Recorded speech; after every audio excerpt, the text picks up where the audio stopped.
So when they told me it was at 8:15 in the morning, they told me it was 8:15, and I thought it was 8:15 p.m. And then like a week ago, they sent me something. They said, well, okay, we'll see you, that morning. And I'm like, morning, morning. But thank you, really, James, for reaching out after 49 shows and having me here. I know it's a lot to think about coming to an event at 8 o'clock in the morning. So I appreciate all of you for doing that, and also for inviting me, and for, I think, just sharing in the love of knowledge transfer and in the love of hopefully art and poetry. Put your hand up if you like poetry. Excellent. Okay, I always like to ask, because sometimes I go into these things and I say, let me know if you like poetry, and then nobody puts their hand up. So this is good. It's a room full of people that love poetry. So just a quick note: if you hear in one of the poems, if you hear something that you like, you're supposed to snap. That's the part where you snap. Excellent. It lets me know that I'm doing a good job and that you're not boring, and that it's the poetry thing to do.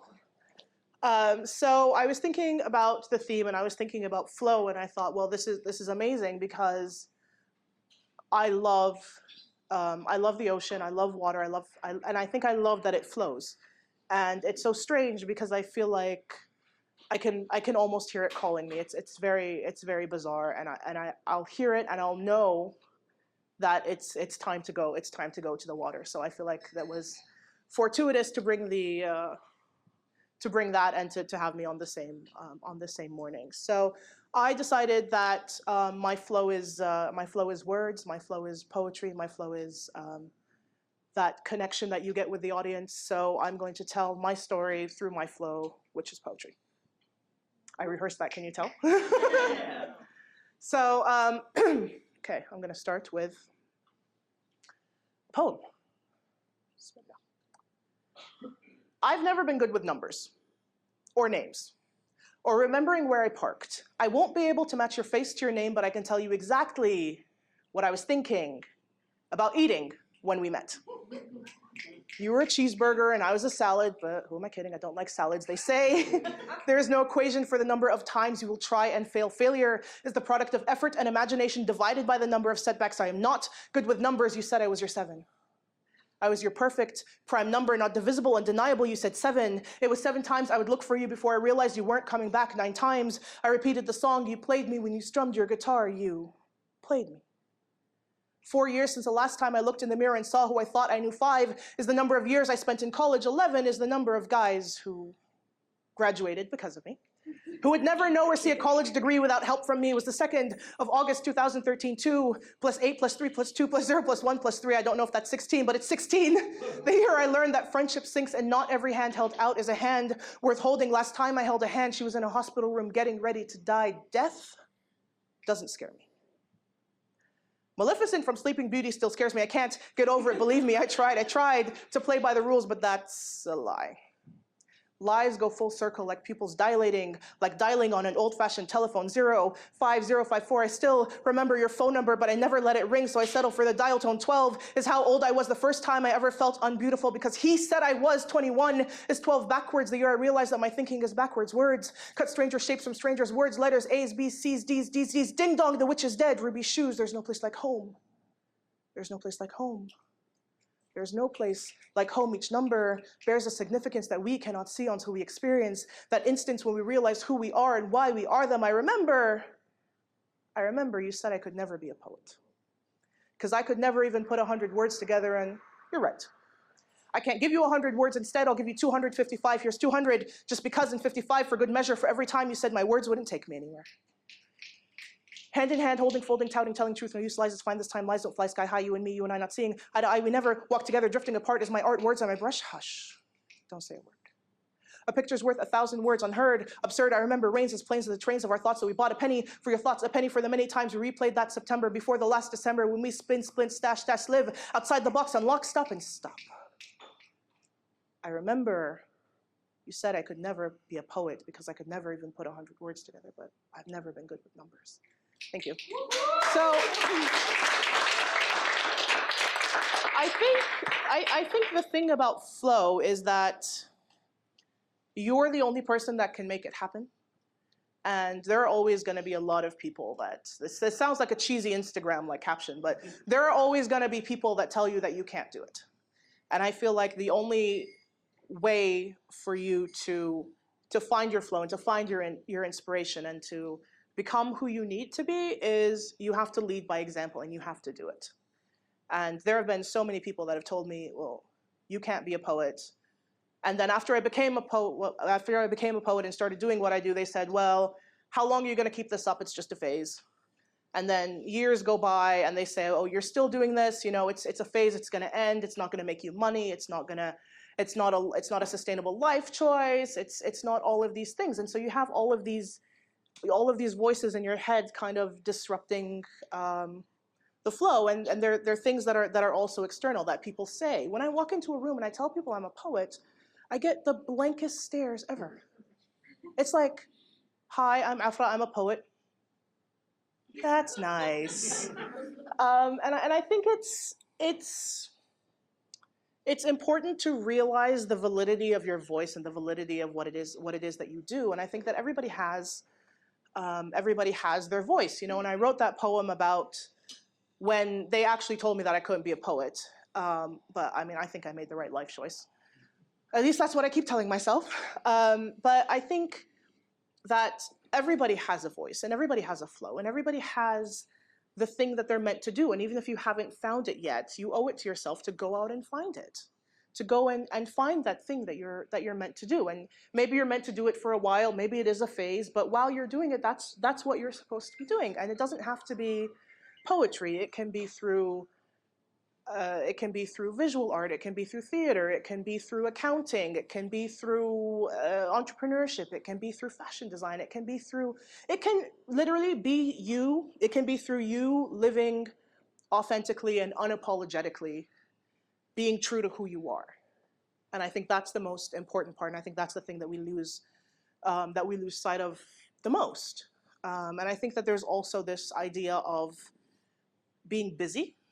So it took me 30 years, but I've recently come to realize that busy doesn't mean better, and it doesn't mean that you're being important, and it doesn't mean that you're being, there's snaps on this side of the room. I feel like you guys get what I'm saying, right? That I think that we really do over-glorify this idea of being busy, of being busy and having all of these things going on and having to be here and running from this meeting to that meeting to that meeting to doing this to doing that, and you forget about yourself. And I am, you know, my friend is sitting in the audience, she'll tell you this about me, that I don't relax. You're agreeing with me, right? I don't relax because I'm always thinking about, okay, what's the next thing you can do? What's the next thing I need to do? I'm supposed to respond to this and I'm supposed to do that. And I had this moment the other day where I thought about it and I said, I'm unemployed. I just spent the last 4 hours responding to emails and setting up meetings and doing all of this stuff. And I'm like, I'm supposed to be unemployed. And I had that moment because I'm not saying that it's not important to respond to all of your emails and to set up your meetings, but I'm saying that you don't have to be busy all of the time, because that's one of the biggest things that I've found that disrupts my flow, is that I'm always thinking about what is next, what is next, where am I going, and I've realized that I don't take the time for myself to celebrate milestones. You know, I just submitted my dissertation draft, my first draft, and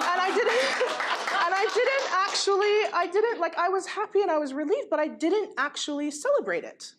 And I feel like we need to celebrate these things. We need to celebrate the big milestones and the little milestones and the big victories and the small victories and the things that are victories to you, and the things that are important to you. And I have a friend who always tells me, he's like, you know, you need to slow down, you need to stop, because you're going to burn yourself out and you're going to be running on empty. And while you're running on empty, you might think that you're doing, you know, what needs to be done, and you might think that you're like, I'm busy and this is great. But the reality of the situation is this isn't going to be good for you in the long term. So I've realized that that's important to my own process. Another thing I think that really is essential to like finding your flow is being inspired. I think that you can constantly be inspired, but I also think that inspiration takes work. It's not just sitting and saying, okay, well, I'm going to be inspired today. I'm reading this book and I'm going to be inspired. That is not how it works. I've discovered that that is not how it works. Because inspiration and dreams and kind of your purpose, they don't work unless you do. That's the thing. They're telling me to move over. Okay. They don't work unless you do. They don't work unless you put that extra effort into it. Because at the end of the day, it's just going to be you sitting there waiting for inspiration to like fall into your lap. And I've tried that; it doesn't work. So I think that's that's also important to mention. I'm going to do another poem because that's what I came to do. So this next poem that I'm going to do is I reached a point where I realized that you need to reconcile who you were with who you are now in order to become who you need to become. And I know, I just deep stuff, right? But I think it's true. I've noticed that a lot of the poems that I write are self-reflective. A lot of them are kind of looking back at who I was and where I'm going, and you really need to, you don't need to still be the person that you were yesterday, but you need to understand that person and reconcile that person with who you are today to become who you need to become, because it all kind of works together. I mean, I'm sure there's some kind of sociological or psychological term for it, but for all intents and purposes today, that's what you need to do. So I wrote a letter. This poem is really, it's one of the poems that I love because I think it's probably the poem that has the most of me in it. And I think that when you do creative work, you leave a little piece of yourself in it. And you leave a little piece of who you are. And it kind of lives through that creative work. And I think it's important to acknowledge every time I step on stage, I know that I'm leaving a part of myself. And I know that I'm giving a part of myself to the audience. And I know that it's also an intense responsibility, because you're responsible for all the things you say, because words are, once you say them, you can't take them back. They're there, they're out there, there's nothing you can do about it. And so it speaks, I think, to the intense and incredible power of words. So I wrote a poem that was actually written for something at the Louvre Abu Dhabi, and it's a poem called Cher Moi, which is French for Dear Me. And it's everything that I wanted to tell myself, and it's everything that I would tell my younger self, and it's everything that I want to tell you guys. So without further ado, I've never said that phrase before in my life, but without further ado, this is Cher Moi. Okay, ready? Ready? Okay. I'm just making sure. It's early in the morning. Okay. When they tell you that you talk funny, that your words fall on ears like trees in a forest that no one hears, do not try to make yourself smaller just so they can feel bigger. Even though your accent sits on fault lines between languages you're not sure how to use yet, and your Arabi takes you twice as long to form sentences. You use ism instead of fi'l with incorrect quantifications and genders. You'll spend years trying to pronounce your own name in a language that feels like yours, with handwriting that feels like yours. Cher moi. Cher moi, I know that misshapen letters and messy words never stopped anyone from weaving them into stanzas. No, there is beauty in contrast and bold lines and skies of bright blue and burnt orange painted as if from memory. Your spelling gets better. But your handwriting still looks like it did in the 4th grade when you spent hours making sure your letter S was exactly symmetrical like the Japanese origami cranes your mother learned how to fold. Cher moi, I wish I could send you postcards from where we end up that say, wish you were here. Breathe. You're right where you need to be. It all works out in the end to make up for all the days you didn't have any friends, when you would have given anything to be anyone other than who you are, be anywhere other than here, be anything other than the last piece of the puzzle that never fully makes it home. Cher moi, go home. Go to where your voice sings the loudest regardless of whether it knows all the right words go, where it is met with a set of sailboat lungs and broad shoulders that carry the weight of the world. Cher moi, sometimes they will mistake your kindness for the welcome mat in the doorway. Do not let their gravity ground the songbird singing in your chest or change the beat of your marching band heart. Your kindness is not a curtain of weakness to hide behind because you think they'll like you more if you're quiet and compliant. Be the bold brushstrokes over the canvas. Be the cranes flying over the landscape normally painted in monotone. Cher moi, you were never meant for backstage no matter how much you try to tell yourself otherwise. Cher moi, be thankful.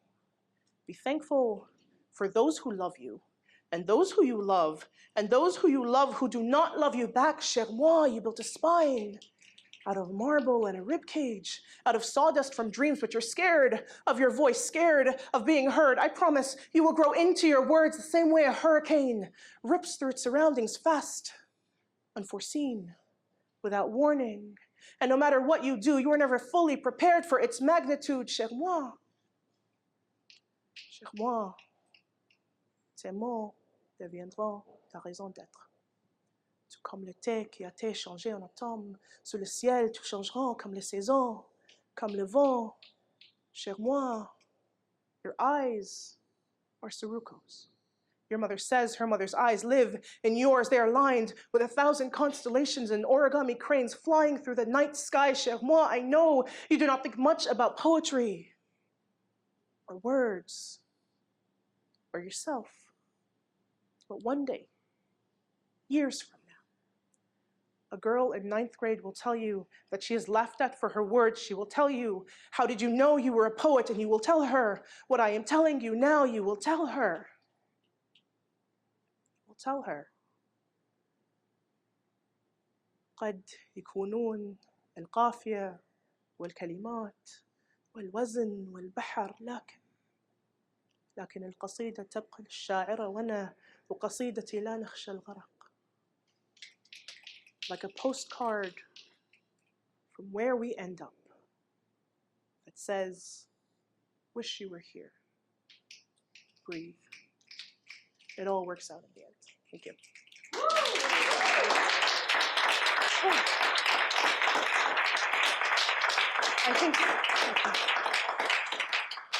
I think it's I like to think that it gets easier to do that poem every time you do it, but it doesn't. I feel like it has a life of its own, and I love that I love it, and I love that all of you loved it. It's really incredible, I think, to see the way that poetry can change things, and the way that poetry can help people, and the way that it can heal people, and I think it's just an incredible vehicle. I'm so blessed to be able to use it in the way that I do. Just show of hands, how many of you came in here with like an idea of poetry, like a preconceived idea of poetry? Did any of you think that poetry was boring? No, okay, I'm glad. So normally I feel like poetry gets this bad reputation for it being boring, and for it being kind of the thing that you have to learn when you're in English class, and the things that the tools that you have to use, and the names and the things. And I'm a person that's surrounded by literature majors. I'm not a literature major. I'm not a literature major in any way, shape, or form. And so I've learned that there is a lot I don't know about literature, but I know I've also learned that you don't actually have to know these things to write poetry, to be artistic, to do it. Sometimes my literature friends have these conversations, and they use these big fancy words that I don't know, and I'm thinking, oh, I don't remember learning that, and I appreciate it because it's taught me that I don't know everything about my craft, and I never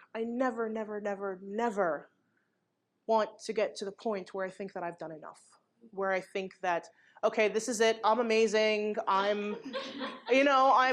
do think I'm amazing, but I don't want to get to that point where I feel like there's nothing else to learn, because there's always something to learn. And I think that's one of the things that's essential to finding your flow and keep it flowing is to know that there's always more to learn, to know that there's always going to be somebody that knows more than you, that you can learn from, that you can ask for things, that you can ask for advice about whatever it is that you're doing, with your craft, whether it's a creative craft or not. I mean, I had to learn.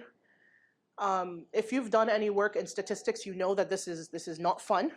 But I had to do for my dissertation, a big chunk of it was statistics, and a big chunk of it was like data regression and things like that. I had no idea. I wrote an entire poem about me not being good with numbers, which is true because I had no idea about what it was and what it meant.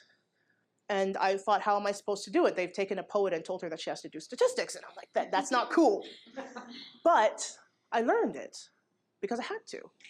And you learn things, whatever it is that you learn in this constant journey of learning, you learn how to apply things. And I'm not saying that I'm going to be writing a poem about data regression. Probably not going to happen.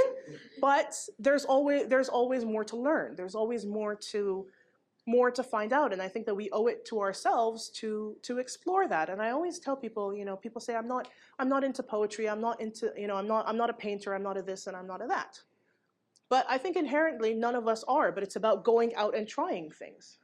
It's about going and trying to do pottery, which is very, very difficult. I've tried to do that and mine ended up like yeah, it was a big mess, but I went out and I tried it. You have to go out and try things and find out what your purpose is and meet people and talk to people, because there is always more to learn.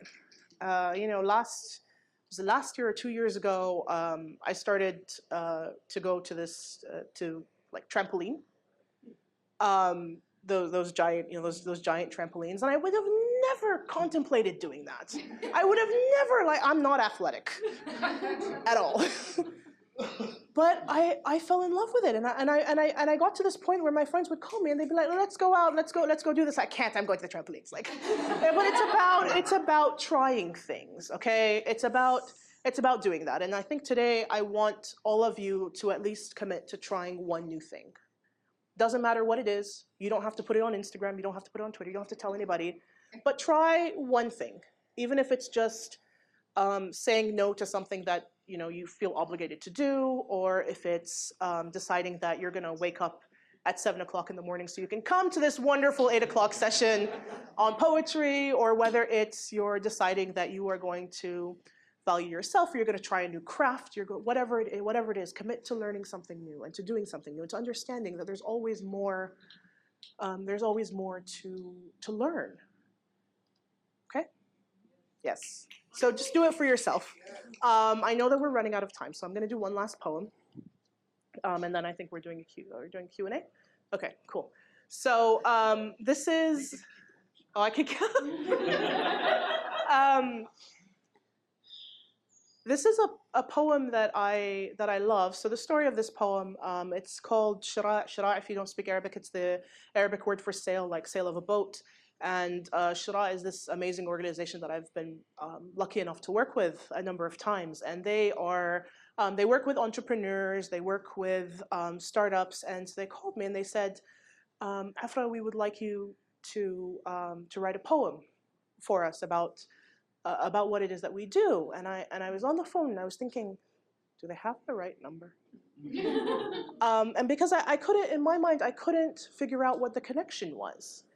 And I couldn't understand it. And so I realized that the thing that I have in common, and that poets have in common, and that everyone has in common with entrepreneurs, is that they're all working towards something. They're working towards a dream. They're working towards a grand vision. They're working towards making something happen. And I'd like to think that I work towards making something happen through what it is that I do. And so I crowdsourced when I was brainstorming, and we have a group called Untitled Chapters. We're a group of Emirati women writers, and I said, you guys, tell me about dreams, and tell me about all the things that people tell you when you tell them you're a writer, and tell me about all of the things that you feel when you feel like the underdog. And so this is kind of a celebration of that. It's a celebration of being the underdog. Just how many of you ever felt like you were the underdog in any situation? Okay.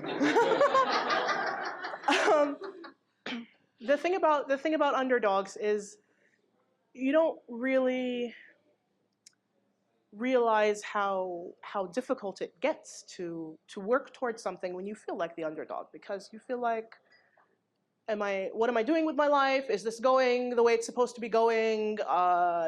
Nobody's taking me seriously, and all of those kinds of things. But there's so much beauty in being an underdog, I think. It's incredible because it gives you this incredible drive. So I'm going to put this down, and I'm going to do a poem about that called Shara. Okay, ready?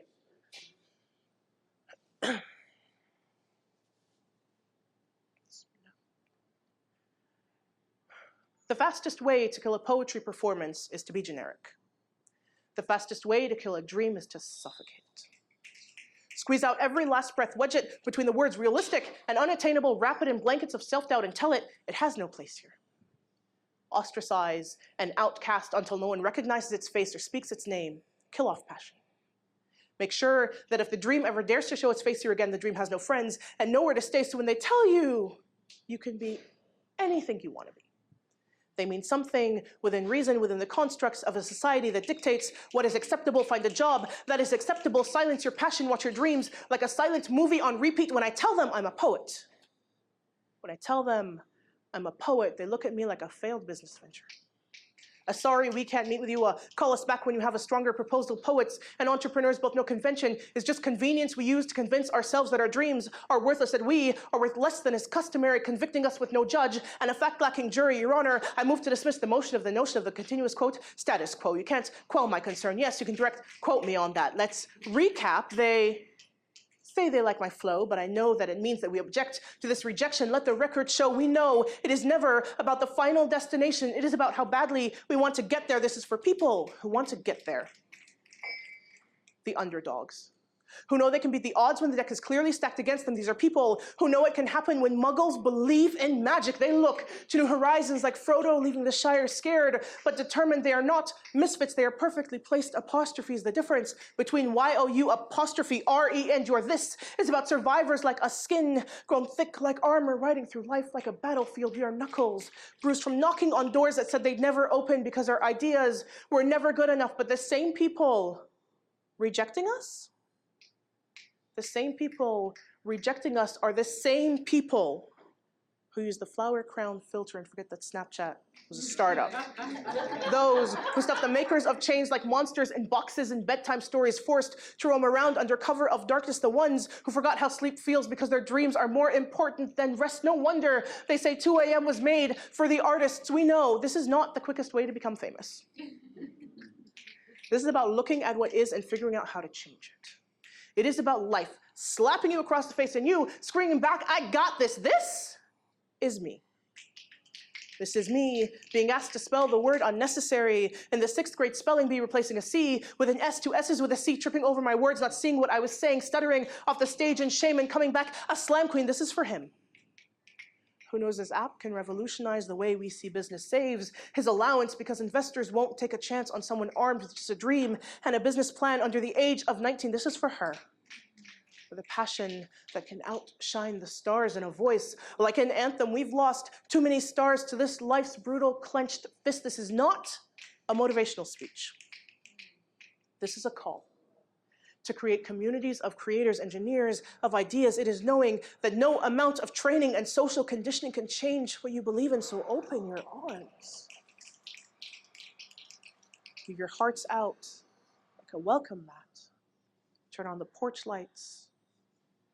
It's been a starless night for far too long. Let the dreams know. Let the dreams know. It's time to come home. Thank you.